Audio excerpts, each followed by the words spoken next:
सोचिए, दुनिया के सबसे सेफ देशों में से एक ऑस्ट्रेलिया। समंदर के किनारे लोग फैमिली के साथ खुशियां मना रहे थे। बच्चे हंस रहे थे, बुजुर्ग दुआ कर रहे थे। लेकिन अचानक गोलियों की आवाज आई और सिर्फ कुछ ही मिनट में 15 लोग जमीन पर गिर चुके थे। ये कोई वॉर जोन नहीं था, ये था सिडनी का बॉन्डाई एरिया। सवाल ये नहीं है कि क्या हुआ, सवाल ये है क्यों हुआ। आज की कहानी सिर्फ एक अटैक की नहीं है, ये कहानी है नफरत, रैडिकल सोच और एक बाप बेटा के खौफनाक फैसले की। आगे बढ़ने से पहले अगर आप ट्रू क्राइम और रियल इंसिडेंट्स को डिटेल में समझना चाहते हो तो चैनल को सब्सक्राइब जरूर करें। 14 दिसंबर की शाम, सिडनी का बॉन्डाई एरिया नॉर्मली टूरिस्ट स्पॉट और फैमिली जोन रहता है। उस दिन एक कम्युनिटी गैदरिंग हो रही थी। लोग शांति से खड़े थे और कोई नहीं जानता था कि कुछ ही देर में ये जगह खून से रंगने वाली है।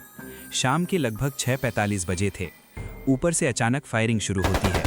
लोग समझ ही नहीं पाए कि ये फायरवर्क्स हैं या सच में फायरिंग हो रही है। जब तक समझ आता तब तक लोग गिरने लगे थे, पैनिक होकर चीख रहे थे और लोग अपने बच्चों को ढूंढ रहे थे। और सिर्फ कुछ मिनट में 15 लोग अपनी जान खो देते हैं। जब पुलिस ने इन्वेस्टिगेशन शुरू की, एक शॉकिंग सच सामने आया।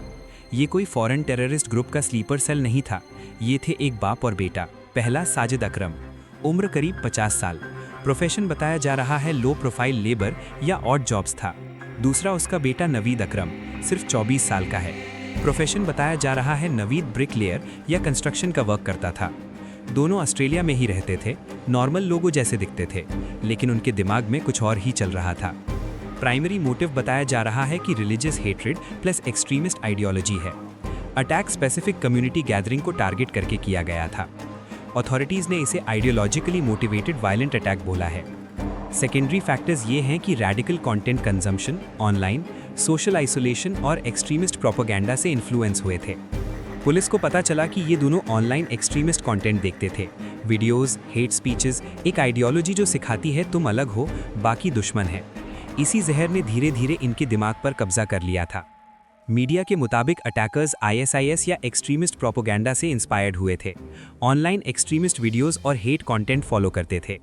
अभी डायरेक्ट कमांड या फंडिंग का प्रूफ नहीं मिला है, इसलिए इसे कहा गया लोन वुल्फ या self radicalised terror style attack. मतलब टेरर ग्रुप ने प्लान नहीं बनाया, लेकिन सोच और आइडियोलॉजी वही थी। जब पुलिस पहुंचती है तब एनकाउंटर स्टार्ट हो जाता है और बाप साजिद अकरम वहीं मारा जाता है। बेटा नवीद अकरम जख्मी हालत में जिंदा पकड़ा जाता है।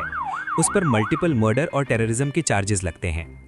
इस अटैक में सिर्फ नंबर्स नहीं गए, पूरी कहानियां खत्म हो गई थीं। बच्चे, बुजुर्ग, फैमिलीज, एक हॉलोकॉस्ट सर्वाइवर भी इस अटैक का शिकार बना था। बॉन्डाई बीच, जहां लोग मेमोरीज बनाने आते थे, वहां सिर्फ यादें रह गई हैं। क्या इसके पीछे कोई पॉलिटिकल पार्टी थी? अथॉरिटीज का कहना है नहीं, ये अटैक पॉलिटिक्स से ज्यादा नफरत की सोच का रिजल्ट था। सबसे खौफनाक बात यह है कि ये अटैकर कहीं बॉर्डर पार से नहीं आए थे, ये हमारे बीच ही थे। और यही मॉडर्न टेररिज्म का सबसे डेंजरस चेहरा है।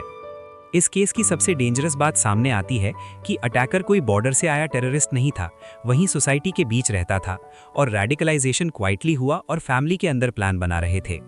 इसी वजह से इसे मॉडर्न टेरर अटैक माना जा रहा है। सिडनी अटैक हमें एक बात याद दिलाता है, बंदूक से ज्यादा डेंजरस होती है सोच। अगर नफरत को वक्त पर रोका ना गया तो कोई भी शहर सेफ नहीं है। आपका क्या मानना है? क्या रैडिकल आइडियोलॉजी को वक्त पर पहचाना जा सकता है? कमेंट्स में लिखिए और वीडियो को शेयर कीजिए ताकि सच ज्यादा लोगों तक पहुंच सके। इसी तरह क्राइम रिलेटेड ट्रू स्टोरीज देखने के लिए BG फैक्ट स्टूडियो को सब्सक्राइब जरूर करें।